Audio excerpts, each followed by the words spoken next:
الصلاۃ والسلام علیک رسول اللہ صلی اللہ علیہ وسلم سبحان ربک رب العزۃ عما یصفون وسلام علی المرسلین والحمد للہ رب العالمین۔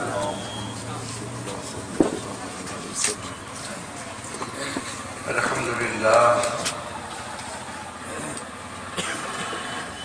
لله نحمده ونستعينه ونستغفره ونتوكل عليه ونعوذ بالله من شرور أنفسنا ومن سيئات أعمالنا من يهده الله فلا مضل له ومن يضلل فلا هادي له ونشهد أن لا إله إلا الله وحده لا شريك له ونشهد أن سيدنا ومولانا مولانا ومرجعنا محمد المصطفى صلى الله عليه وسلم۔ أعوذ بالله من الشيطان الرجيم،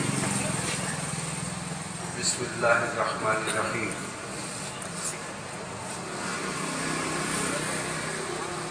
إنا أرسلناك شاهدا صدق اللہ مولانا العظیم۔ آئیے ہم سب انتہائی ادب و احترام کے ساتھ آقا دو عالم نور مجسم رحمت کل عالم صلی اللہ تعالیٰ علیہ وسلم کے حضور درود و سلام کا نظرانہ پیش کریں۔ اللہم صلی علی سیدنا محمد وعلی سیدنا محمد کما تحب و ترضى بالمصلی علیہ صلو علیہ الصلاۃ والسلام علیک یا رسول اللہ یا حبیب اللہ صلی اللہ علیہ وسلم۔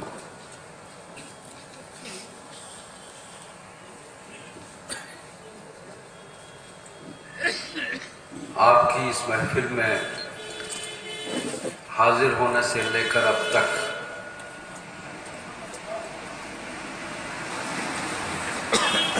انہیں ایک عجیب بات محسوس کی۔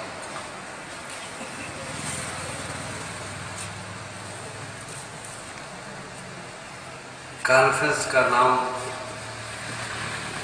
رحمت دو عالم ہے اور تذکرہ مولا علی کا۔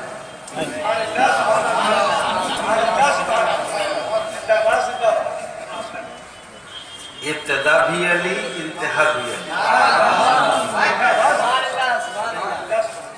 اب تک علی علی ہی کا نعرہ رکھتا رہا، تذکرہ علی ہی ہوتا رہا۔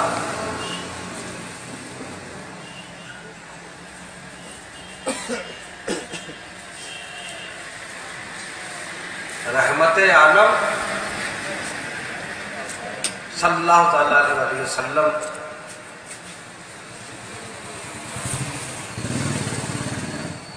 کے نام سے کانفرنس ذکر مولا علی کا۔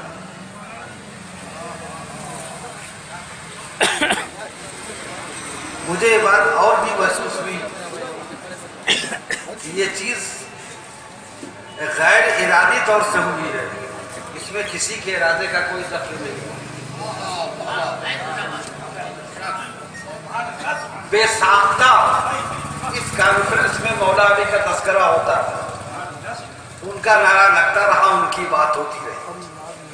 ایسا لگتا ہے کہ رحمت عالم صلی اللہ علیہ وسلم اور مولا کائنات بظاہر ایک جسم و جان،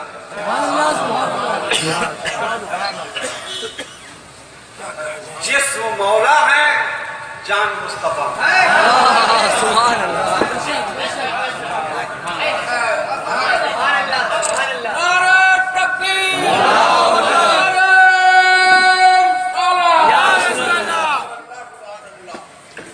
اور سرکار دو عالم صلی اللہ علیہ وسلم نے ارشاد بھی فرمایا ہے، انا و علی من نور واحد، میں اور علی ایک نور سے، جو نور مصطفیٰ کا ہے وہ نور علی کا سبحان اللہ سبحان اللہ. وہ نور علی کا ہے. جبھی تو اللہ کے حبیب صلی اللہ علیہ وسلم ارشاد فرماتے ہیں من کنت مولا ہو. کیا کہہ رہے ہیں؟ سبحان اللہ. میں جس کا مولا، میں جس کا مولا، مصطفیٰ ساری کائنات کے مولا، سارے عالم کے مولا، سارے عالم کے داتا، سارے عالم کی رحمت، علی بھی سارے عالم کی رحمت. نعرہ تکبیر، نعرہ رسالت، ایک نعرہ حیدری، ایک نعرہ حیدری. یا حسین یا حسین. مصطفیٰ بھی والی سارے کائنات کے، علی بھی والی. یہ خود مصطفیٰ جان رحمت فرما رہا ہے جس کا میں مولا، جس کا میں مولا. ہم دیکھتے ہیں کائنات کی چیزوں کا تذکرہ کرنا عبث ہے. یہ بنا وہ بنا وہ بنا وہ بنا، جانے کتنی اشیاء رب قدیر نے بنائی. اس کا کہاں تک ہم تذکرہ کر سکتے ہیں، ہمارے بس میں بھی نہیں ہے. رب کریم کی تخلیقات کا تذکرہ کرنا ہی ممکن ہے. بے شمار تخلیقات ہیں. اللہ کی مخلوق بڑی وسیع ہے.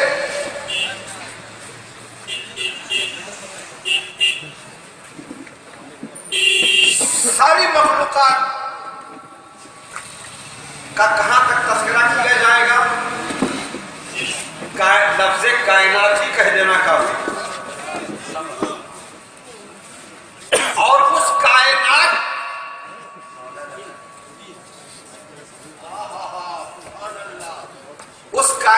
کی جان، وہ کائنات ہی مصطفیٰ کے نور سے بنی. ایسا اللہ کے حبیب صلی اللہ علیہ وسلم ارشاد فرماتے ہیں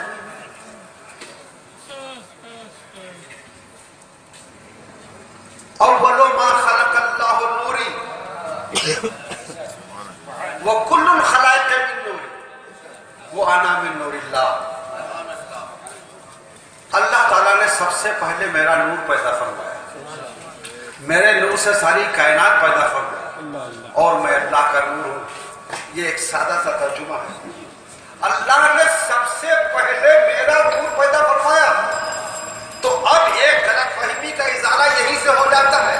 ہم اب تک یہی سنتے آئے تھے کہ رب نے کن فرما کر کائنات بنائی تھی. کن کہہ کر کائنات بنائی تھی.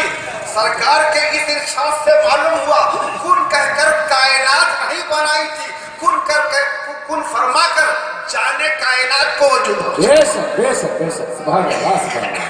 بہت خوب. جانے کائنات کو بنایا. جانے کائنات سے نور کائنات. ایسا کائنات کی اصل مصطفیٰ، کائنات کی روح مصطفیٰ، کائنات کا وجود مصطفیٰ، کائنات کی جان مصطفیٰ، کائنات مصطفیٰ ہی کے سبب سے وجود میں ہے. اس کائنات میں جو بھی ہے،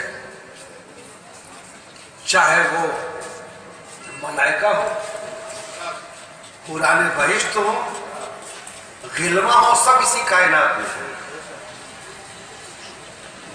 اور یہ پوری کائنات جس میں آپ نے ابھی سنا حضرت علامہ مولانا جامعی صاحب فرماتے ہیں کہ 18,000 عالم اس کائنات میں ہیں. 18,000 اور 18,000 عالم 3 حصے میں بٹے ہوئے ہیں.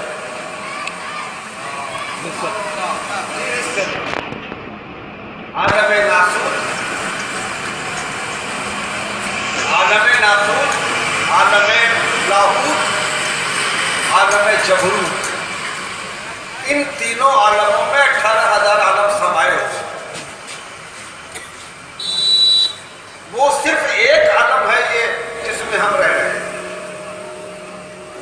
اس کا یہ رنگ، یہ روپ جو ہم دیکھ رہے ہیں، ایک ہی کو دیکھ رہے ہیں نا. 17,000